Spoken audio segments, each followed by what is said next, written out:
미국은 자신 있었습니다. 분담금을 10배 올려도 그 나라는 따라올 거라 확신했죠. 세계 최강의 군사력과 달러를 무기로 삼으면 모든 동맹국은 결국 굴복해왔으니까요. 그러나 그들은 달랐습니다. 그 작은 나라는 흔들림 없이 맞받아쳤습니다. 우리가 필요 없는 게 아니라 당신들이 필요 없는 겁니다. 그 순간 미국의 협상력은 허공에 흩어졌습니다. 왜냐? 나가지 못한다는 걸 미국 스스로도 잘 알았기 때문입니다. 워싱턴의 계산을 뒤흔든 그 당당함, 전략적 가치를 몸소 증명한 나라. 그 나라는 바로 대한민국입니다. 지금부터 그 놀라운 현장 속으로 들어가 보시죠. 미국에서 날아온 충격적인 이야기. 바로 시작합니다. 그리고 지금 어디에서 시청하고 계신지 댓글로 남겨주세요. 여러분의 이야기도 듣고 싶습니다. 그 전에 잠깐 1초 만에 누를 수 있는 좋아요 버튼을 꾹 눌러주시면 영상 제작에 큰 힘이 됩니다. 그럼 바로 사연 시작하겠습니다. 긴급 상황실 문이 벌컥 열렸습니다. 분담금 협상 결렬, 한국 측 강경 대응. 브리핑룸에서 들려오는 다급한 보고. 저는 오랫동안 이런 외교 갈등을 분석해왔습니다. 하지만 이번엔 확실히 달랐죠. 워싱턴 자랑하는 모든 압박 카드가 전혀 먹히지 않았습니다. 도대체 한국이 어떻게 이럴 수 있지? 손바닥에 식은땀이 맺혔습니다. 나가라면 나가라는 한국의 당당한 한마디가 모든 계산을 무너뜨린 순간이었어요. 안녕하세요. 저는 리처드 맥컬리입니다. 월가에서 25년간 글로벌 반도체와 안보 투자를 분석해온 전문가죠. 미국 국방부와 나토에서도 자문 역할을 맡아왔고요. 그동안 수많은 국제 위기를 봐왔지만 이번만큼은 정말 달랐어요. 미국이 가진 모든 협상력이 한순간에 무력해지는 걸 본 건 처음이었습니다. 미국인으로서의 자존심이 산산조각 나는 순간이었어요. 오랫동안 월가에서 일하면서 늘 당연하게 여겨왔던 것들이 흔들리고 있었습니다. 아메리칸 드림이라는 말이 무색해질 정도로 모든 게 뒤바뀌고 있었죠. 결코 미국이라는 이름만으로는 더 이상 쉽지 않다는 걸 뼈저리게 느꼈습니다. 세계 최강국이라고 자부해왔던 우리나라가 이렇게 속수무책으로 당할 줄은 꿈에도 몰랐어요. 그런데 이 모든 게 어떻게 시작된 걸까요? 지금 생각해보니 전조는 분명히 있었어요. 몇 주 전부터 뉴욕 월가의 새벽 브리핑룸에서 매일 듣던 소식들이 점점 더 절망적으로 변해가고 있었습니다. 달러 지수는 연일 하락세를 보였고 무역 적자는 사상 최대치를 경신했죠. 제조업 지수는 10년 만에 최저점을 찍었습니다. 저는 뉴욕에서 매일 미국 경제가 무너진다는 소리를 들었습니다. 그런데 25년간 이 바닥에서 일해오면서 느끼는 직감이 있어요. 이번 위기는 단순한 경기 침체와는 차원이 달랐습니다. 뭔가 구조적인 변화가 일어나고 있다는 섬뜩한 예감이 들었죠. 월가 동료들의 반응도 예전과는 확연히 달랐어요. 특히 제 바로 옆자리에 앉은 마이클 스톤이라는 애널리스트는 정말 기묘한 사람이었습니다. 그는 미국의 몰락 징조들을 마치 흥미로운 게임을 관찰하듯 차가운 미소로 바라보고 있었어요. 남들의 실패와 고통을 즐기는 듯한 그 표정은 정말 소름 끼쳤어요. 자기 나라의 위기조차 재미있는 스펙터클 정도로 여기는 것 같았습니다. 그런 암울한 분위기 속에서 정말 충격적인 일이 벌어졌어요. 모건 스탠리에서 갑자기 한국 반도체 관련 긴급 리포트를 발표한 겁니다. 그런데 이게 얼마나 황당한 일인지 아세요? 불과 반년 전만 해도 그들은 빙산이 온다며 반도체 산업의 대침체를 예고했었는데, 그런데 이번엔 정반대로 슈퍼사이클이라는 단어를 당당하게 꺼내든 겁니다. 트레이딩 플로어가 순식간에 술렁거렸어요. 애널리스트들은 서로 눈짓을 주고받으며 무언가 큰 변화가 일어나고 있다는 걸 직감했습니다. 그런데 진짜 폭탄은 그 다음에 터졌죠. 삼성전자에서 주요 고객사들에게 가격 인상을 통보한 겁니다. 디램은 30%, 낸드 플래시는 10% 올린다는 발표였어요. 디램은 컴퓨터나 스마트폰의 작업 메모리로 사용되는 핵심 부품입니다. 프로그램을 실행할 때 임시로 데이터를 저장하는 공간이죠. 낸드 플래시는 영구 저장 장치로 사진이나 동영상, 앱 같은 데이터를 계속 보관하는 역할을 합니다. 그런데 왜 지금 이 시점에 이런 메모리 반도체가 화두가 된 걸까요? 바로 인공지능 때문이에요.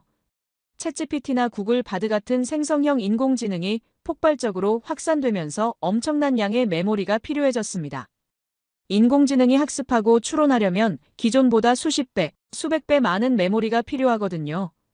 특히 엔비디아 같은 회사의 그래픽카드에는 HBM이라는 초고성능 메모리가 필수적으로 들어가는데 이걸 만들 수 있는 회사는 전 세계에서 삼성, SK하이닉스, 마이크론 정도밖에 없습니다. 그런데 정말 기가 막힌 건 DDR4 메모리 가격이었습니다. 연초에 1.43달러였던 게 5.7달러까지 치솟았어요. 무려 3배 폭등이었죠. DDR4는 일반 컴퓨터나 서버에서 가장 많이 쓰이는 메모리인데 이 가격이 이렇게 급등한다는 건 전 세계 IT 산업 전체가 한국 기업들의 손바닥 안에 있다는 뜻이었습니다. 가격은 거짓말을 하지 않습니다. 차트는 3배를 말하고 있었어요. 그런데 더욱 놀라운 건 시장의 반응이었습니다. 보통 이런 급격한 가격 인상이 발표되면 고객사들이 반발하거나 대체 공급처를 찾으려 하는데 이번엔 그런 움직임이 전혀 보이지 않았어요. 마치 삼성의 결정을 당연한 것처럼 받아들이는 분위기였습니다. 그 순간 저는 소름이 돋았어요. 오랫동안 봐온 시장에서는 절대 일어날 수 없는 일이었습니다. 한국 기업이 미국을 포함한 전 세계 고객사들에게 가격을 일방적으로 통보하고 그걸 모두가 수용하는 상황이라니 이건 단순한 공급 부족이 아니라 완전히 다른 차원의 문제였어요. 시장에서 가격을 결정하는 주체가 바뀐 겁니다. 과거에는 구매자가 협상력을 가졌다면 이제는 공급자가 모든 걸 좌우하고 있었죠. 그리고 바로 그때 주요 외신에서 또 다른 폭탄 뉴스가 터져나왔어요. 트럼프 대통령이 주한미군 감축을 검토하고 있으며 분담금을 10배로 올려야 한다고 발언했다는 보도였습니다. 저는 순간 머리가 하얘졌어요. 경제와 안보라는 두 축이 동시에 흔들리고 있었습니다. 그런데 여기서 정말 예상치 못한 반응이 나왔습니다. 한국 정부와 언론의 반응은 굴복이나 타협이 아니었어요. 오히려 당당하고 강경한 태도였습니다. 트럼프는 10배를 요구했고 한국은 나가라면 나가라고 맞받아쳤어요. 저는 그 순간 정말 충격을 받았습니다. 폐허였던 나라가 이제는 가격과 안보를 동시에 흔들고 있었어요. 25년 전 아시아 외환위기 때 국제통화기금 구제금융을 받던 그 나라가 말입니다. 어떻게 이런 변화가 가능했을까요? 어떻게 미국의 압박에 이렇게 당당하게 맞설 수 있게 된 걸까요? 그 모든 의문과 혼란 속에서 제 머릿속에는 한 단어만 계속 맴돌았습니다. 대한민국, 그래요. 모든 답은 한국에 있었어요. 반도체 가격을 좌우하는 힘, 미국의 안보 전략을 뒤흔드는 영향력, 그 모든 게 한반도라는 작은 땅에서 나오고 있었습니다. 저는 그날 밤 잠을 이룰 수 없었어요. 오랫동안 쌓아온 모든 분석 틀이 무너지는 느낌이었습니다. 미국이 세계의 중심이고 다른 나라들은 그 주변을 도는 위성 같은 존재라고 생각해왔는데 갑자기 그 위성 중 하나가 태양처럼 빛나기 시작한 겁니다. 그 충격적인 깨달음 이후 저는 더 깊이 파고들기 시작했습니다. 한국이 어떻게 이런 놀라운 변화를 만들어낼 수 있었는지 그 비밀을 찾기 위해 밤잠을 설치며 데이터를 분석했어요. 그리고 첫 번째 단서를 발견했습니다. 바로 HBM이라는 기술이었죠.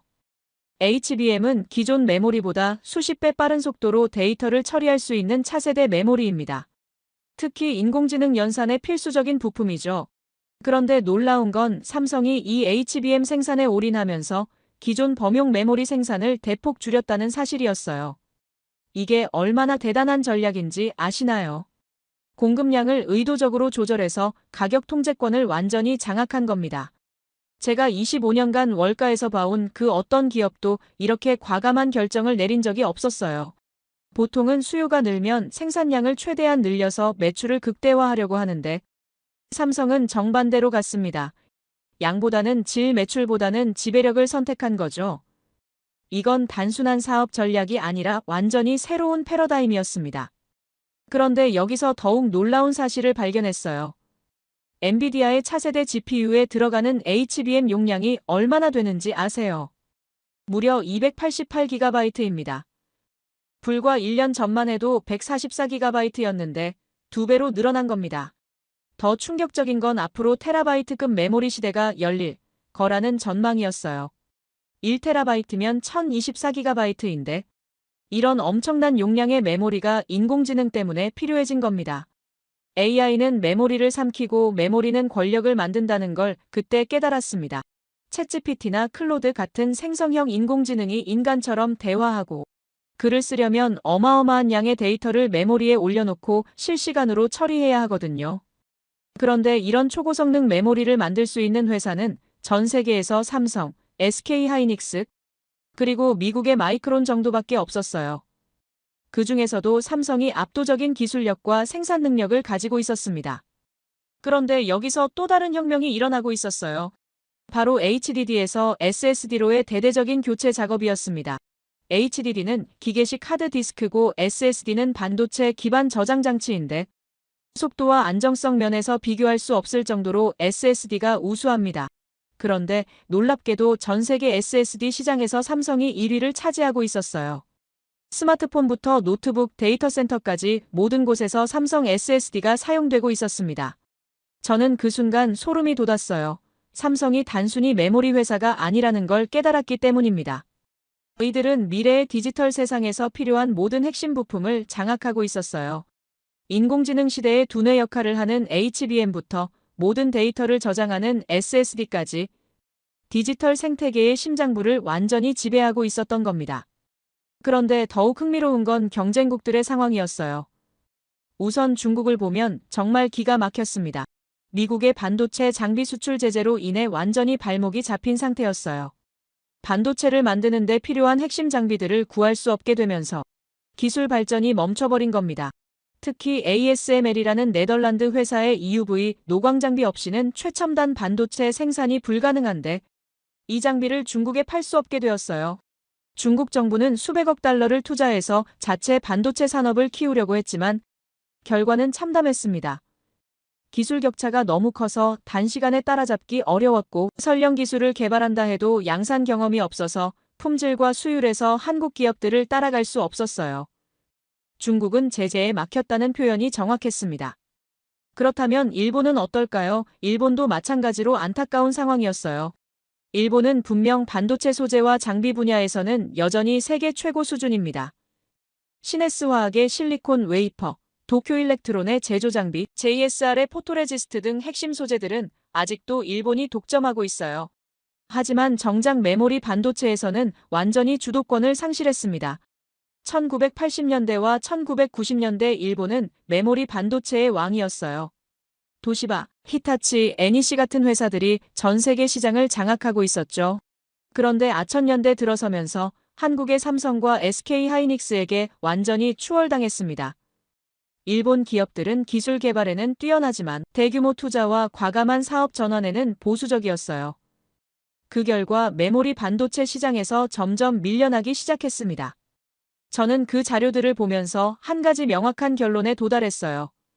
중국은 제재에 막혔고 일본은 역사의 페이지에 남았다는 것이었습니다. 현재 메모리 반도체 시장은 사실상 한국의 동무대가 되어버린 겁니다. 삼성과 SK하이닉스가 전 세계 디램 시장의 70% 이상을 차지하고 있고 낸드 플래시 시장에서도 절반 가까운 점유율을 가지고 있었어요. 그런데 여기서 정말 놀라운 발견을 했습니다. 한국 기업들이 단순히 시장 점유율만 높은 게 아니라 기술적으로도 한 발 앞서 있다는 사실이었어요. 삼성은 세계 최초로 3D 낸드 플래시를 상용화했고 HBM3라는 최신 규격의 메모리도 가장 먼저 양산했습니다. SK하이닉스도 CXL이라는 차세대 메모리, 인터페이스 기술에서 앞서가고 있었죠.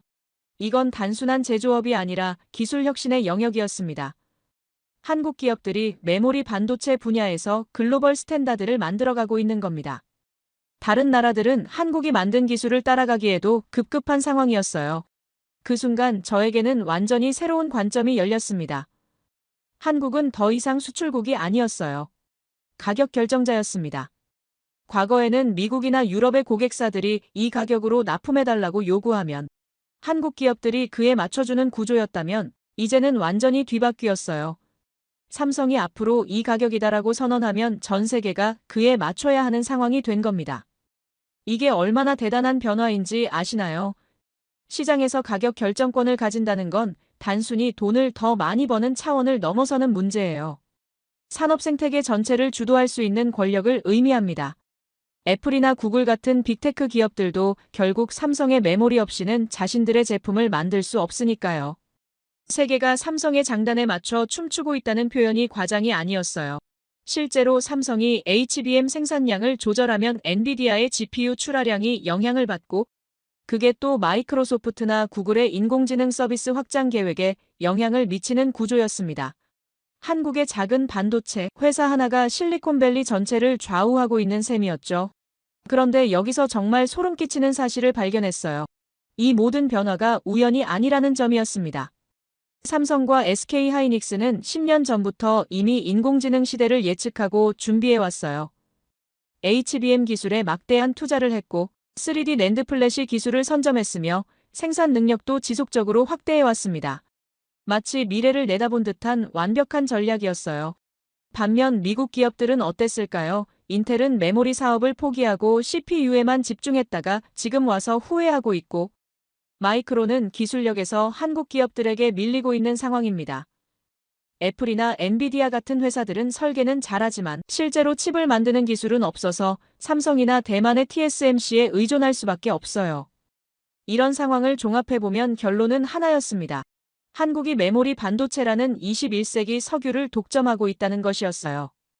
20세기에 사우디아라비아가 석유로 세계를 쥐고 흔들었다면 21세기에는 한국이 메모리로 그 역할을 하고 있는 겁니다. 아니, 석유보다도 더 중요할지 모릅니다. 석유 없이는 자동차를 못하지만 메모리 없이는 스마트폰도 컴퓨터도 인공지능도 모두 작동할 수 없으니까요. 저는 그날 밤 정말 충격을 받았습니다. 지금까지 한국을 단순한 제조업 국가 정도로 생각해왔는데 실제로는 미래 기술의 핵심을 장악한 강국이었던 겁니다. 이제 저에게는 더 깊이 파고들어야 할 이유가 생겼어요. 이 놀라운 변화가 어떻게 가능했는지, 그리고 앞으로 어떤 일들이 벌어질지 알아봐야겠다는 강한 충동을 느꼈습니다. 그 깨달음 이후 며칠 뒤 월가 전체가 뒤집어지는 사건이 벌어졌습니다. 모건 스탠리를 시작으로 골드만삭스, JP모간, 바클레이스까지 주요 투자은행들이 줄지어 삼성전자 목표 주가를 상향 조정한 겁니다. 마치 도미노가 넘어지듯 하나씩 발표가 이어졌어요. 저는 그 광경을 보면서 정말 소름이 돋았습니다. 이런 집단적 전향은 처음 봤어요. 보통은 각 회사마다 서로 다른 관점을 가지고 경쟁하는데 이번만큼은 모든 애널리스트들이 한 목소리를 냈습니다.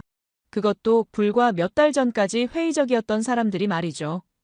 이건 단순한 의견 변화가 아니라 패러다임 전환이었어요.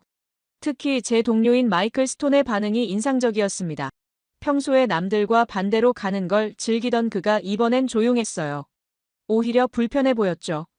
모든 사람이 같은 방향을 바라보는 상황을 못마땅해하는 듯한 표정이었습니다. 그는 항상 시장의 광기를 비웃으며 혼자만의 길을 가던 사람이었는데 이번엔 그마저도 반박할 논리를 찾지 못하고 있었어요. 낙관은 의견이지만 가격은 진실입니다. 시장이 말하는 진실은 명확했어요. 한국 반도체 기업들의 가치가 근본적으로 재평가되고 있다는 것이었죠. 이건 일시적인 호재나 투기적 움직임이 아니라 장기적 관점에서의 구조적 변화를 반영한 것이었습니다. 그런데 정말 흥미로운 건 그 변화의 핵심에 온디바이스 AI라는 개념이 자리 잡고 있다는 점이었어요. 기존에는 인공지능이 클라우드에서만 돌아갔다면 이제는 우리 손안의 스마트폰, 집에 있는 컴퓨터, 심지어 자동차에까지 AI가 들어가는 시대가 온 겁니다. 모든 기기가 스스로 생각하고 판단하는 똑똑한 기계로 변하고 있었어요. AI는 데이터를 먹고 한국은 기억을 만든다는 표현이 딱 맞는 상황이었습니다. 인공지능이 제대로 작동하려면 엄청난 양의 데이터를 실시간으로 처리해야 하는데 그러려면 더 많은 메모리가 필요해요. 스마트폰 하나에도 예전보다 몇 배나 많은 메모리가 들어가고 자동차에는 자율주행을 위해 수십 개의 AI 칩과 메모리가 탑재됩니다. 상상해보세요. 집집마다, 차마다 한국 메모리가 들어간다는 걸 말입니다. 전 세계 모든 가정과 모든 차량이 한국산 메모리 없이는 제대로 작동할 수 없는 시대가 온 겁니다. 이건 단순한 부품 공급을 넘어서는 문제예요. 현대 문명의 신경계 역할을 한국이 담당하게 된 셈이었죠. 그런 맥락에서 볼 때 각국 정부와 기업들이 한국에 대해 보이는 태도 변화도 이해할 수 있었습니다. 예전에는 우리가 주문하면 만들어주는 협력업체 정도로 여겼다면 이제는 없으면 안 되는 핵심 파트너로 인식이 바뀐 거예요.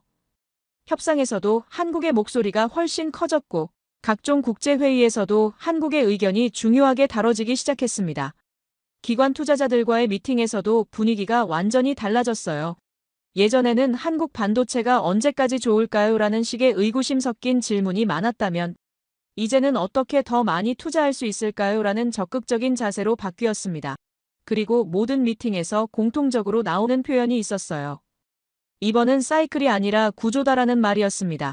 이 한마디가 모든 걸 설명했어요. 과거 반도체 업계는 호황과 불황이 주기적으로 반복되는 사이클 산업으로 여겨졌습니다. 몇 년 좋았다가 몇 년 나빴다가 하는 시기였죠. 그런데 인공지능 시대가 열리면서 이제는 구조적으로 메모리 수요가 계속 늘어날 수밖에 없게 된 겁니다.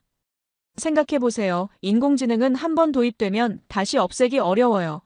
스마트폰에 AI 기능이 들어가면 사용자들은 더 이상 그 편리함을 포기할 수 없고 자동차에 자율주행 기능이 탑재되면 다시 수동 운전으로 돌아가기 힘듭니다. 이런 변화는 되돌릴 수 없는 구조적 전환이었어요. 시장도 그 점을 인정하기 시작했습니다.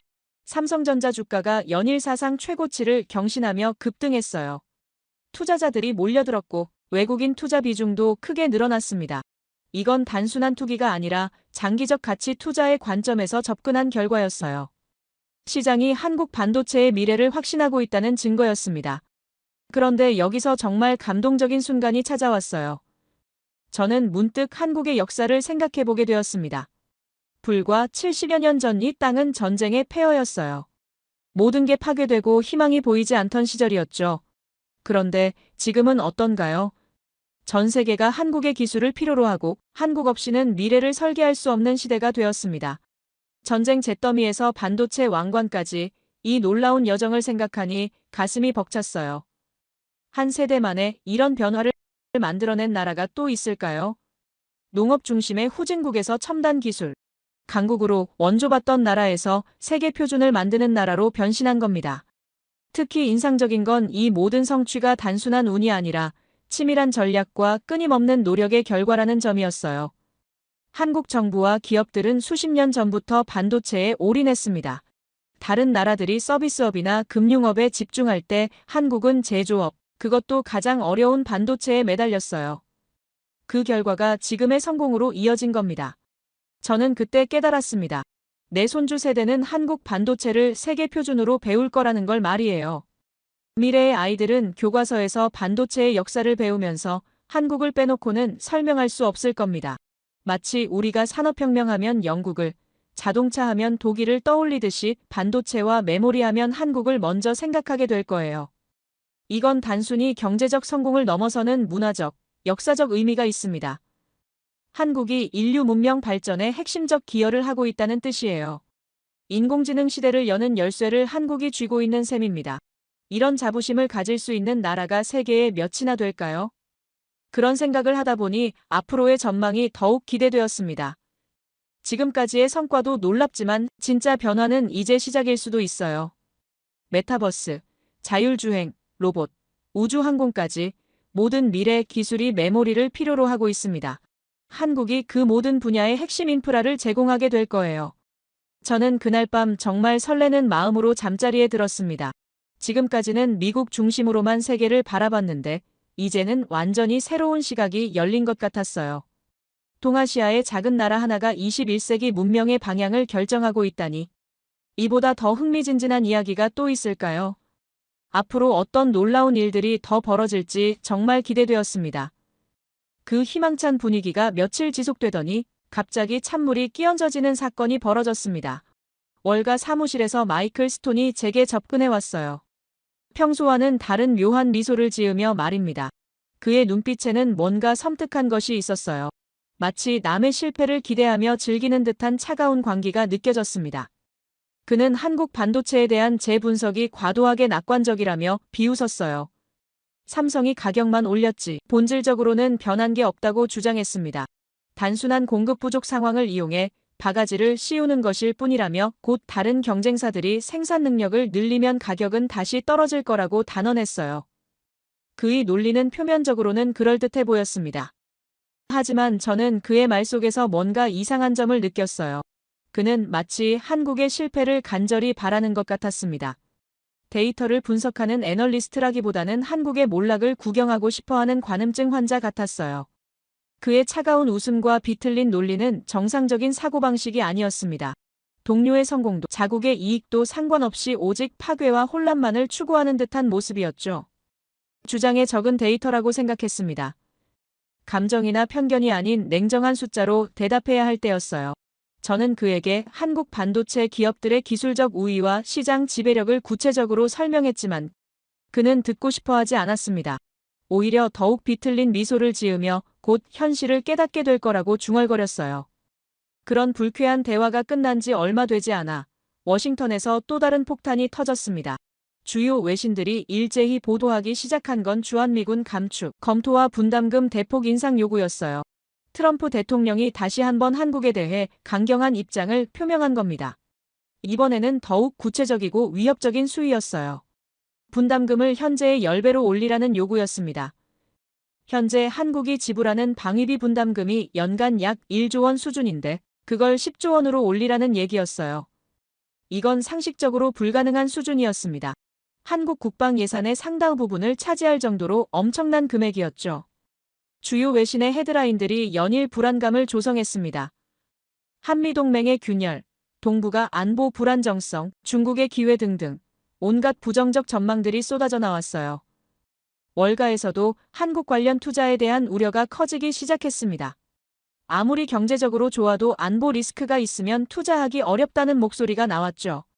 그런데 저는 뭔가 이상하다는 생각이 들었어요. 과연 미국이 정말로 한국에서 철수할 수 있을까요? 단순히 분담금 문제 때문에 70년간 유지해온 한미동맹을 포기할 수 있을까요? 저는 좀 더 깊이 파고들어 보기로 결심했습니다. 캠프 험프리스에 대한 자료를 찾기 시작했어요. 평택에 있는 이 기지가 정확히 어떤 의미를 가지는지 알아보려고 했습니다. 그리고 발견한 사실들은 정말 충격적이었어요. 이 기지는 단순한 주둔지가 아니라 미국의 글로벌 전략에서 핵심적 역할을 하는 허브였습니다. 우선 규모부터가 압도적이었어요. 캠프 험프리스는 미국 본토를 제외하고는 세계에서 가장 큰 미군 기지입니다. 면적이 1467만 제곱미터에 달해요. 이건 서울 여의도의 5배가 넘는 크기였습니다. 여기에 약 4만 명의 미군과 가족들이 거주하고 있어요. 하나의 도시 수준이었죠. 더 놀라운 건 이 기지의 전략적 위치였습니다. 중국과 러시아, 북한을 동시에 견제할 수 있는 최적의 지점에 자리 잡고 있어요. 여기서 출발하면 베이징까지 2시간, 블라디보스토크까지 1시간 30분, 평양까지는 30분이면 도달할 수 있습니다.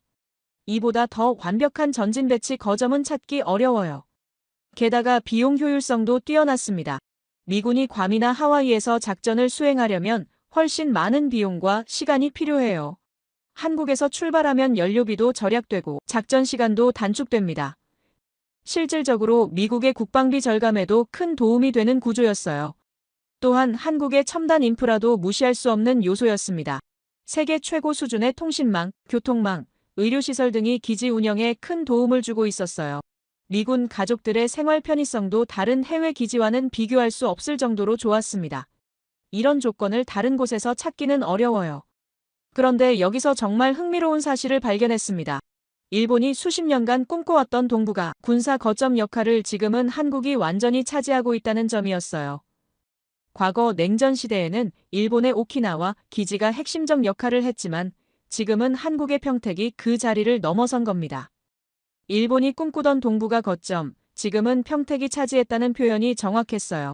중국의 부상과 북한의 핵 개발로 인해 전략적 중요성이 더욱 커진 상황에서 한국의 지정학적 가치는 그 어느 때보다 높아졌습니다. 미국 입장에서는 절대 포기할 수 없는 자산이 된 거죠. 더욱이 한국의 방위산업 발전도 미국에게는 큰 도움이 되고 있었어요. K9 자주포, KF-21 전투기, 각종 미사일 기술 등 한국의 무기체계들이 세계 시장에서 인정받고 있습니다. 미국과 한국이 공동으로 개발하는 프로젝트들도 늘어나고 있어서 단순한 일방적 보호 관계가 아니라 상호 협력 관계로 발전하고 있었어요. 그리고 가장 중요한 건 핵 문제였습니다. 북한의 핵 능력이 계속 고도화되고 있는 상황에서 한국에서의 철수는 상상하기 어려웠어요. 만약 미군이 철수한다면 한국이 자체적인 핵무기 개발에 나설 가능성도 있습니다. 그렇게 되면 동북아 전체가 핵 도미노 상황에 빠질 수 있어요. 일본도 핵무장을 검토할 것이고 대만도 마찬가지일 겁니다. 미국 입장에서는 핵 확산 방지라는 관점에서도 한국 주둔을 유지해야 할 필요성이 있었어요. 한국의 확장 억제를 제공함으로써 한국의 독자적 핵 개발 욕구를 억제하는 효과가 있기 때문입니다. 이런 복합적인 이유들로 인해 실제 철수는 거의 불가능에 가까웠어요. 저는 이런 분석을 통해 하나의 결론에 도달했습니다. 트럼프의 숫자는 협박이었고 한국의 숫자는 실력이었다는 것이었어요. 분담금 인상 요구는 협상용 카드일 뿐이고 실제로는 미국이 한국을 더 필요로 하는 상황이라는 걸 깨달았습니다. 한국의 전략적 가치, 경제적 중요성, 기술적 우위, 지정학적 위치 등 모든 면에서 미국에게는 없어서는 안 될 파트너가 되어 있었어요. 오히려 미국이 한국에게 더 많은 걸 의존하고 있는 상황이었습니다. 반도체든 안보든 한국 없이는 미국의 전략이 성립하기 어려운 구조였죠. 그 순간 저는 직접 확인해 볼 필요성을 느꼈습니다. 워싱턴의 정치적 수사나 월가의 추상적 분석이 아니라 현장에서 직접 보고 들어야겠다고 생각했어요. 한국이 정말로 그렇게 중요한 나라인지, 미국의 위협에도 불구하고 당당할 수 있는 이유가 뭔지 알아보고 싶었습니다. 마이클 스톤 같은 동료들의 냉소적 시각도 이해는 했지만 저는 다른 길을 선택하기로 했어요. 편견과 선입견을 버리고 객관적 사실만을 추구하는 진정한 애널리스트가 되어야겠다고 다짐했습니다. 진실은 현장에서 확인해야 한다는 신념으로 한국행을 준비하기 시작했어요. 저는 그날 밤 항공편을 예약했습니다. 뉴욕에서 서울로 가는 비행기표를 끊으면서 정말 설레는 마음이었어요. 책상에서만 분석하던 것들을 직접 눈으로 확인할 수 있는 기회였습니다. 과연 한국이 정말 미국과 맞설 수 있는 힘을 가졌는지, 그 답을 찾으러 가는 여행이었죠. 인천공항에 발을 디딘 순간부터 뭔가 달랐습니다. 오랫동안 전 세계 출장을 다니면서 수많은 공항을 경험해봤지만 이곳의 미래지향적인 설계와 여행객 편의성은 정말 인상적이었어요. 자동화된 시설들이 곳곳에 배치되어 있고 안내 시스템도 직관적이어서 처음 오는 사람도 쉽게 길을 찾을 수 있었습니다. 입국 절차부터 교통 연결까지 모든 것이 시계처럼 정확하게 돌아가고 있었죠. 평택으로 향하는 길에서 저는 더욱 놀랐습니다. 서울에서 평택까지 신속하고 편리한 교통 연결에 감탄했어요. 뉴욕에서 워싱턴 가는 것보다 훨씬 편리했습니다. 창밖으로 보이는 풍경도 인상적이었어요. 첨단 도시와 전통이 자연스럽게 어우러져 있는 모습이었죠. 캠프 험프리스에 도착했을 때 저는 정말 충격을 받았습니다. 이 스케일은 미국에도 없다는 생각이 들었어요. 기지 규모도 엄청났지만 더 놀라운 건 운영의 효율성이었습니다. 보안 검색부터 시설 안내까지 모든 것이 체계적으로 이루어지고 있었어요. 마치 하나의 완벽한 도시를 보는 것 같았습니다. 기지 내부를 둘러보면서 만난 미군 장병과 가족들의 이야기는 더욱 흥미로웠어요.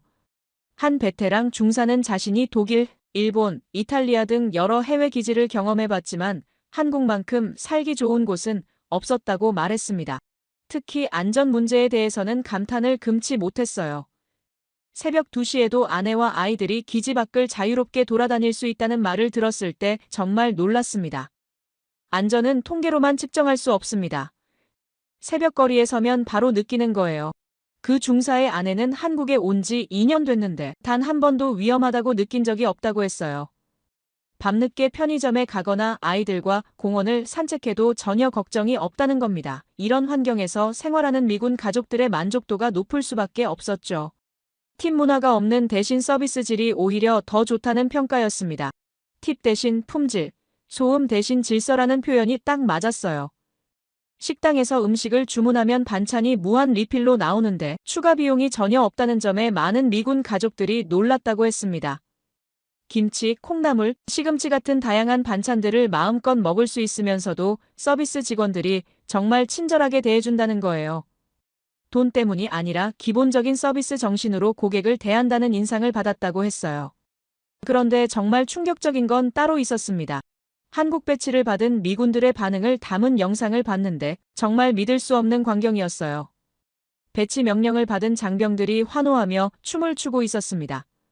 마치 복권에 당첨된 것처럼 기뻐하는 모습이었죠. 한국행 배치를 축제로 맞는 미군, 그 자체가 답이었습니다. 보통 해외 파병이라고 하면 가족과 헤어져야 하는 힘든 일로 여기는데 한국 배치만큼은 완전히 다른 반응을 보이는 겁니다. 오히려 기회로 여기는 분위기였어요. 이런 현상은 정말 드문 일이었습니다. 저는 직접 서울 시내로 나가서 대중교통을 이용해 봤습니다. 지하철을 타고 여러 구간을 돌아다녀 봤는데 정말 놀라웠어요. 우선 스크린도어가 모든 역사에 설치되어 있다는 점이 인상적이었습니다. 이 시설은 승객 안전을 위한 건데 뉴욕 지하철과는 비교할 수 없는 수준이었어요. 청결도도 놀라웠고요. 쾌적함과 신속함도 대단했어요. 열차가 정확한 시간에 들어오는데 오차가 거의 없었습니다. 그리고 승객들의 질서 의식이 정말 인상적이었어요. 줄을 서서 기다리고 내리는 사람이 먼저 나간 다음에 타는 문화가 완전히 정착되어 있었습니다. 러시아워에도 밀치고 다투는 일 없이 질서정연하게 움직이는 모습을 보고 감탄했어요. 버스도 마찬가지였어요. 배차 간격이 정확하고 승하차가 빠르게 이루어졌습니다. 기사들도 친절했고 차량 상태도 깨끗했어요. 무엇보다 교통카드 하나로 지하철, 버스, 심지어 택시까지 모두 이용할 수 있다는 점이 정말 편리했습니다. 이런 통합 시스템은 다른 나라에서 찾아보기 어려운 수준이었죠. 그런데 여기서 정말 놀라운 발견을 했습니다. 젊은 미군들 사이에서 한국 문화에 대한 관심이 폭발적으로 늘고 있다는 사실이었어요. 한 젊은 병사는 한국 배치가 끝나도 계속 한국에 살고 싶다고 말했어요. 미국으로 돌아가는 것보다 한국에서 전역 후에도 생활하는 걸 고려하고 있다는 겁니다. 이런 케이스가 점점 늘어나고 있다는 얘기를 들었을 때 정말 놀랐습니다. 편의점 문화도 정말 인상적이었어요. 24시간 운영되는 편의점이 거의 모든 골목마다 있고 그곳에서 거의 모든 생활 서비스를 해결할 수 있었습니다. 음식부터 생활용품, 심지어 택배 발송까지 가능했어요. 그런데 더욱 놀라운 건 치안 상황이었습니다. 밤 12시가 넘어도 편의점에서 혼자 쇼핑하는 여성들을 많이 봤어요. 이건 미국과 비교하면 정말 큰 차이였습니다. 뉴욕에서는 밤늦게 혼자 편의점에 가는 건 상당히 위험한 일로 여겨져요. 특히 여성들은 더욱 조심해야 하고요. 그런데 한국에서는 새벽 2시에도 20대 여성이 혼자서 편의점에서 쇼핑하고 있는 모습을 자연스럽게 볼 수 있었습니다. 이런 안전 수준은 정말 놀라웠어요. 편의점 직원들도 친절했고 시설도 깨끗하게 관리되고 있었습니다. 특히 음식 품질이 좋다는 점도 인상적이었어요. 편의점에서 파는 도시락이나 김밥이 미국의 패스트푸드보다 훨씬 건강하고 맛있다는 걸 직접 확인했습니다. 그 모든 경험을 종합해보니 하나의 결론에 도달했습니다. 이제 나는 숫자만 보는 애널리스트가 아니라는 걸 깨달았어요. 경제 지표나 주가 차트로는 설명할 수 없는 힘이 있다는 걸 직접 체험한 겁니다. 안전, 편의, 질서, 문화 이런 것들이 만들어내는 종합적인 매력이 바로 한국의 진짜 경쟁력이었어요. 한국은 경제와 군사뿐만 아니라 생활과 문화 면에서도 세계 최고 수준에 도달해 있었습니다. 이 세 축이 조화롭게 결합되어 있기 때문에 미군들이 한국 배치를 선호하고 젊은 세대들이 한국 문화에 열광하는 거였어요. 이런 소프트 파워는 돈으로 살 수 없는 자산이었습니다. 저는 그날 밤 호텔에서 정말 많은 생각을 했습니다. 지금까지 한국을 단순히 반도체 강국 정도로만 이해했는데 실제로는 경제, 안보, 문화 모든 면에서 균형 잡힌 발전을 이룬 나라였던 겁니다. 이런 종합적인 국력이 있기 때문에 미국의 압박에도 당당하게 맞설 수 있는 것이었어요. 그 깊은 성찰의 밤을 보낸 다음 날 저는 더욱 적극적으로 한국의 현실을 탐구하기 시작했습니다. 서울 시내 곳곳을 돌아다니며 이 나라의 진짜 모습을 더 깊이 들여다보고 싶었어요. 그런데 오전 일찍부터 제 휴대폰에 뉴욕 동료들의 메시지가 쏟아지기 시작했습니다. 워싱턴에서 다시 한번 한국 관련 이슈가 불거졌다는 소식이었죠. 마이클 스톤으로부터 온 메시지는 특히 기묘했어요. 그는 마치 기다렸다는 듯이 한국 관련 부정적 뉴스들을 전해왔습니다. 주요 외신에서 보도된 워싱턴 고위층의 감축론의 재개 소식, 분담금 협상 교착 상황, 그리고 무엇보다 반도체 시장에 대한 새로운 우려들이었어요. 그의 메시지 톤에는 뭔가 섬뜩한 만족감이 드러나 있었습니다. 마치 남의 불행을 기다렸다가 확인하고 기뻐하는 듯한 느낌이었죠. 정치가 바람이라면 전략은 항로라고 생각했습니다. 정치적 수사에 흔들리지 말고 본질을 봐야 할 때였어요. 하지만 시장은 그렇게 냉정하지 못했습니다. 뉴욕에서 아침 개장과 함께 한국 관련 주식들이 하락세를 보이기 시작했다는 소식이 들려왔어요. 더욱 심각한 문제는 HBM 생산 병목 현상에 대한 우려였습니다. 몇몇 업계 전문가들이 제기한 문제점들이 언론을 통해 확산되기 시작한 겁니다. HBM 제조 공정의 복잡성과 필요한 특수 장비의 공급 부족으로 인해 단기간 내 대량 증산이 어려울 수 있다는 분석이었어요. 이런 기술적 한계가 실제로 존재한다면 현재의 가격 상승이 지속 가능하지 않을 수도 있다는 우려였습니다. 월가에서는 다시 한번 거품론이 고개를 들기 시작했어요. 일부 애널리스트들은 한국 반도체 기업들의 주가 상승이 과도하다며 조정이 불가피하다고 주장했습니다. 특히 마이클 스톤과 비슷한 성향의 몇몇 동료들은 이번 기회를 놓치지 않고 한국에 대한 회의적 시각을 퍼뜨리고 있었어요. 그들의 논리는 표면적으로는 합리적으로 보였지만 그 이면에는 뭔가 비틀린 욕망이 숨어 있는 것 같았습니다. 거품론은 수십 년째 반복되는 허상일 뿐이라고 저는 생각했어요. 하지만 시장 참가자들의 심리는 그렇게 단순하지 않았습니다. 변동성이 확대되기 시작했고 일부 기관 투자자들은 포지션 축소에 나서기 시작했어요. 좋은 산업도 나쁜 하루를 가진다는 말이 딱 맞는 상황이었습니다. 그런 혼란스러운 상황에서 저는 우연한 기회로 정말 중요한 만남을 가질 수 있었습니다. 서울에서 열린 한 세미나에 참석하게 되었는데 그곳에서 한국 반도체 업계의 핵심 인물들과 라운드 테이블 형식의 대화를 나눌 수 있었어요. 참석자들은 대부분 익명을 요구했지만 그들의 이야기는 정말 귀중한 통찰을 제공해 주었습니다. 그들이 전하는 내용은 외부의 추측과는 상당히 달랐어요. 삼성과 SK 하이닉스 등 주요 기업들의 공급 조절 전략은 단순한 기회주의적 판단이 아니라 장기적 관점에서 수립된 치밀한 계획이라는 것이었습니다. HBM 증설에 대한 우려도 있지만 이미 수년 전부터 준비해온 투자 계획들이 단계적으로 실행되고 있다는 설명이었어요. 특히 인상적이었던 건 그들의 CAPEX 전략에 대한 설명이었습니다. 설비 투자를 무작정 늘리는 게 아니라 시장 상황과 기술 발전 단계에 맞춰 최적화된 투자를 진행하고 있다는 거였어요. 이런 접근 방식은 과거 반도체 업계에서 흔히 볼 수 있었던 과잉 투자의 실수를 반복하지 않기 위한 학습된 지혜라고 할 수 있었습니다. 또한 중국과의 기술 격차가 생각보다 훨씬 크다는 점도 확인할 수 있었어요. 미국의 제재 효과가 예상보다 강력하게 작용하고 있고 중국 기업들이 따라잡기 위해서는 최소 5년 이상의 시간이 필요할 것이라는 분석이었습니다. 이는 한국 기업들에게 충분한 시간적 여유를 제공하는 요소였죠. 일본 기업들과의 관계도 흥미로웠어요. 경쟁 관계이면서도 협력 관계를 유지하고 있다는 점이었습니다. 일본은 핵심 소재와 장비 분야에서 여전히 강점을 가지고 있고 한국은 완제품 생산과 시장 개척에서 앞서 있어서 서로 보완적인 관계를 형성하고 있다는 설명이었어요. 그 대화를 통해 저는 확신을 얻을 수 있었습니다.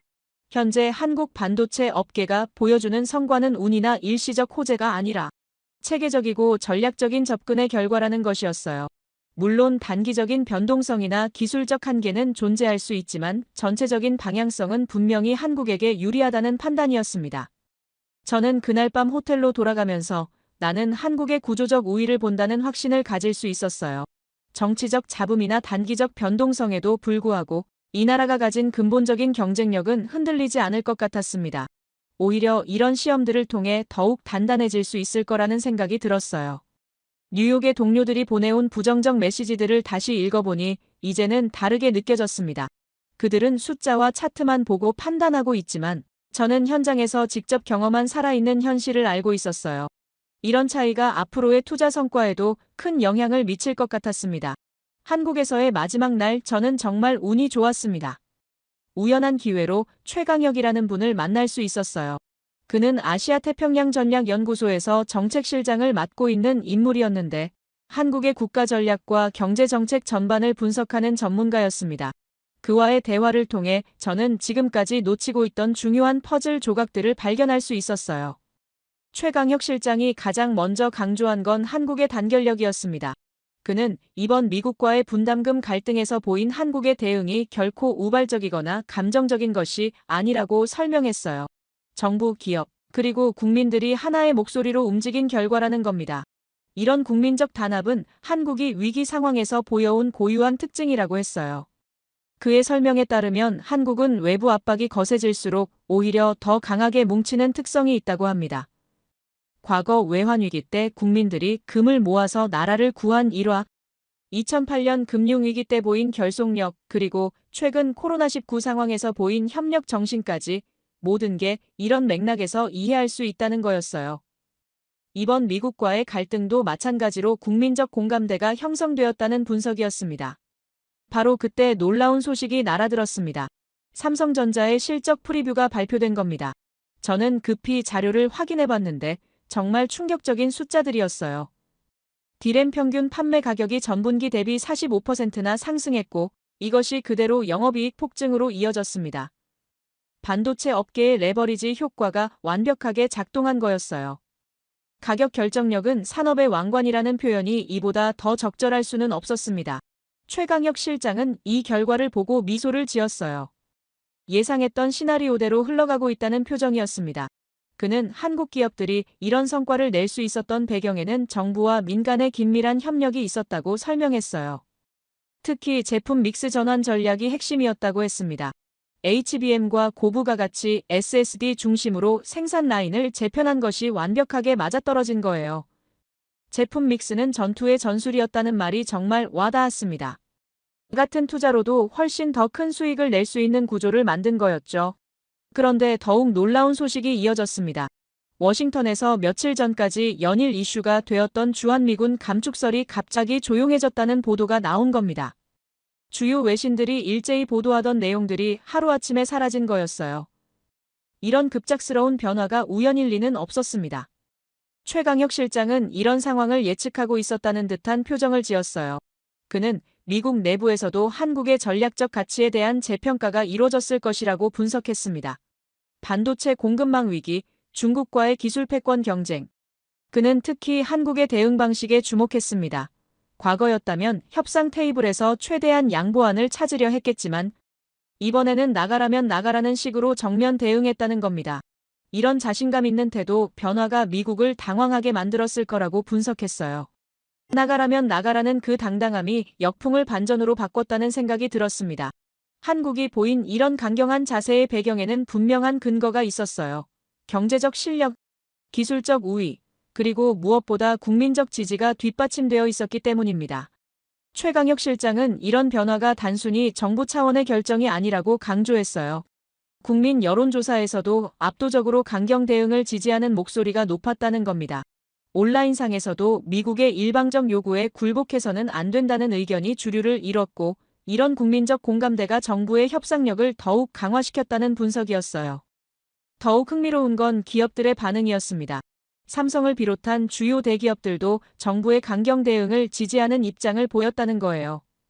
과거에는 기업들이 정치적 갈등을 회피하려는 경향이 강했는데 이번에는 오히려 적극적으로 정부 정책에 동참하는 모습을 보였다는 겁니다.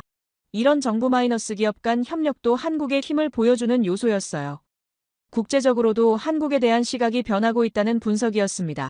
최강혁 실장은 최근 각국 정부와 기업들이 한국을 바라보는 관점이 완전히 달라졌다고 설명했어요. 예전에는 단순한 제조업 파트너 정도로 여겨졌다면 이제는 핵심 기술을 보유한 전략적 파트너로 인식되고 있다는 겁니다. 특히 유럽과 일본에서는 미국과 중국 사이에서 균형을 잡고 있는 한국의 역할에 주목하고 있다고 했어요. 어느 한쪽에 완전히 기대지 않으면서도 자국의 이익을 최대화하는 전략이 다른 중간 국가들에게는 모범 사례로 여겨지고 있다는 분석이었습니다. 그런 대화를 나누던 중에 정말 상징적인 소식이 들어왔어요. 소셜미디어를 통해 주한미군 장병들의 메시지들이 화제가 되고 있다는 거였습니다. 미국은 한국을 배워야 한다는 내용의 게시물들이 확산되고 있다는 소식이었어요. 이런 현상은 정말 전례가 없는 일이었습니다. 최강혁 실장은 이런 메시지들이 단순한 개인적 감상이 아니라 더 깊은 의미를 가진다고 해석했어요. 한국에서 실제로 생활해본 미국인들이 한국의 시스템과 문화에서 배울 점이 많다는 걸 직접 체험했기 때문이라는 분석이었습니다. 이런 증언들이 미국 내 여론 변화에도 영향을 미칠 수 있을 거라고 봤어요. 실제로 미국 내 일부 언론에서도 한국의 사회 시스템에 대한 긍정적 평가가 늘어나고 있다는 보도가 나오기 시작했습니다. 대중교통, 디지털 인프라, 의료 시스템, 교육제도 등 다양한 분야에서 한국이 미국보다 앞서 있다는 분석들이 등장했어요. 이런 변화는 정말 상징적이었습니다. 저는 그 순간 깨달았어요. 이제 힘의 균형이 완전히 바뀌었다는 걸 말입니다. 미국이 한국에게 일방적으로 요구할 수 있던 시대는 끝났어요. 오히려 한국이 없으면 미국도 곤란해지는 상황이 된 겁니다. 반도체든 안보든 한국의 역할이 너무 중요해졌거든요. 최강혁 실장은 마지막으로 정말 인상적인 말을 했어요. 이번 사태를 통해 한국이 진정한 의미의 독립을 이뤘다는 거였습니다. 경제적으로도 외교적으로도 다른 나라의 눈치를 보지 않고 자국의 이익을 당당하게 추구할 수 있는 단계에 도달했다는 분석이었어요. 이런 변화는 하루아침에 이뤄진 게 아니라 수십 년간의 노력이 축적된 결과라고 했습니다. 저는 그날 밤 호텔에서 정말 많은 생각을 했습니다. 나는 오늘 한국을 모델이라 부른다는 확신이 들었어요. 작은 나라가 어떻게 큰 나라와 당당하게 맞설 수 있는지, 위기를 기회로 바꿀 수 있는지 한국이 보여준 사례는 정말 교과서적이었습니다. 이제 저에게는 새로운 과제가 생겼어요. 이런 놀라운 변화를 미국의 투자자들과 정책 결정권자들에게 어떻게 전달할 것인지 고민해야 했습니다.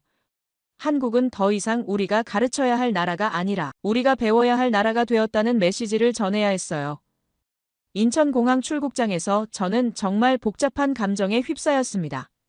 며칠 전 이곳에 도착했을 때는 단순한 출장 정도로 생각했는데 지금은 완전히 다른 사람이 된 기분이었어요.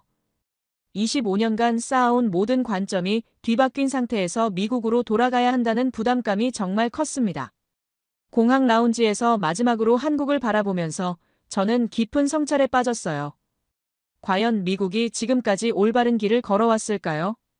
우리는 너무 오랫동안 세계 최강국이라는 자만에 빠져 있었던 것은 아닐까요?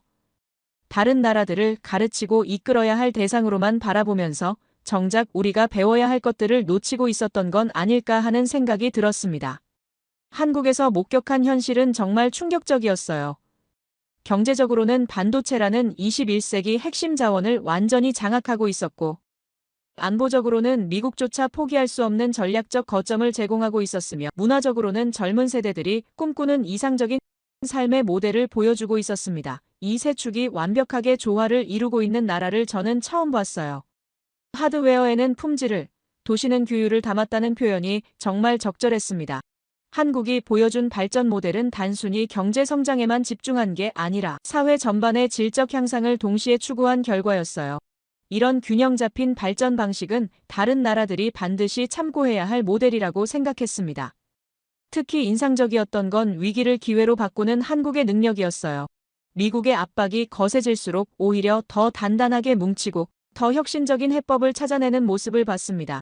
분담금 10배 인상 요구라는 무리한 압박에도 굴복하지 않고 당당하게 맞선 것이 대표적인 예였어요.